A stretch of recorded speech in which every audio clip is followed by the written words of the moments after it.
কিছুটা সংকটেই মনে হয়ে পড়ল ইরান। একে তো পরমাণু কর্মসূচি নিয়ে মার্কিন চাপ, আরেকদিকে ঘাড়ের উপর সবসময় নিঃশ্বাস ফেলে ইসরায়েল। এর মধ্যে আল রাজায় বন্দরে বিস্ফোরণে বিপদে পড়েছে দেশটি। অনেক হতাহত, প্রচুর ক্ষয়ক্ষতি তো আছেই, বিস্ফোরণের জন্য দায়ী উপাদান নিয়ে নানা কথা শুনতে হচ্ছে ইরানকে। এরই মধ্যে নিহতের সংখ্যা বেড়ে দাঁড়িয়েছে অন্তত 40 জনে, আহতের সংখ্যা 1200 ছাড়িয়েছে। ইরানের সর্বোচ্চ নেতা আয়াতুল্লাহ আলী খামেনি রবিবার এক বিবৃতিতে ঘটনাটিকে হৃদয় বিদারক উল্লেখ করে নিরাপত্তা ও বিচার বিভাগীয় কর্তৃপক্ষকে সুষ্ঠুভাবে তদন্তের নির্দেশ দেন। ঘটনার পর হরমুজগান প্রদেশে 3 দিনের শোক ঘোষণা করা হয়েছে। এছাড়া ইরানের সরকার সোমবার সারা দেশে জাতীয় শোক দিবস ঘোষণা করেছে। দেশটির দক্ষিণাঞ্চলে শহীদ রাজায় বন্দরে শনিবার বিস্ফোরণটি হয়, যা হরমুজ প্রণালীর কাছে অবস্থিত। এই প্রণালী দিয়ে বিশ্বের মোট তেলের 1/5 পরিবাহিত হয়।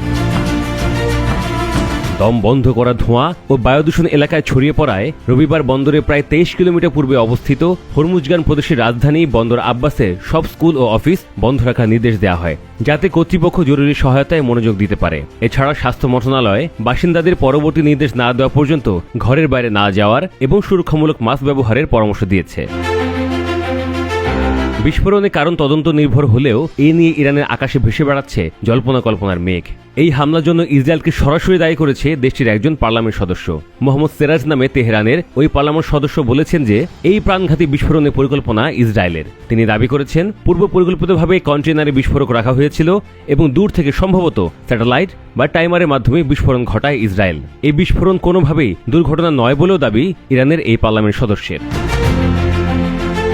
তবে দেশটির জাতীয় দুর্যোগ ব্যবস্থাপনা সংস্থা জানিয়েছে বিস্ফোরণের ঘটনায় নাশকতার আলামত পাওয়া যায়নি। কন্টেইনারের ভেতরে থাকা রাসায়নিক বস্তুর কারণেই বিস্ফোরণের ঘটনা ঘটেছে বলে জানায় সংস্থাটি। তারা জানায় বিস্ফোরণের তীব্রতা এতটাই শক্তিশালী ছিল যে এটি প্রায় 50 কিলোমিটার দূর থেকেও অনুভূত হয়েছে।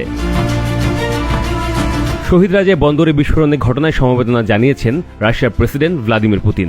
রুশ রাষ্ট্রীয় বার্তা সংস্থা তাস জানিয়েছে সর্বোচ্চ নেতা আয়াতুল্লাহ আলী খামেনি এবং প্রেসিডেন্ট মাসুদ পেজেশকিয়ানের প্রতি ক্রেমলিনের ওয়েবসাইটে প্রকাশিত টেলিগ্রাম বার্তায় বলা হয়েছে বিস্ফোরণ পরবর্তী ক্ষয়ক্ষতি দূর করতে মস্কো সহায়তার জন্য প্রস্তুত।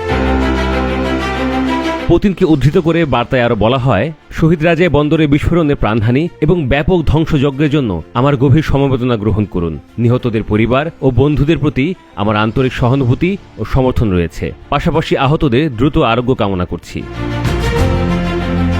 যেমন বলা তেমন কাজ। এরই মধ্যে ইরানের উপদ্রুত এলাকায় বিমান পাঠাতে সংশ্লিষ্টদের নির্দেশও দেন পুতিন। রাশিয়া জরুরি সেবা সম্পর্কিত মন্ত্রণালয় জানিয়েছে এটি রুশ উভচর দমকল বিমান BRF BE-200 ও একটি সামরিক পরিবহন বিমান লাইউশিন 276 ইরানে পাঠানো হবে।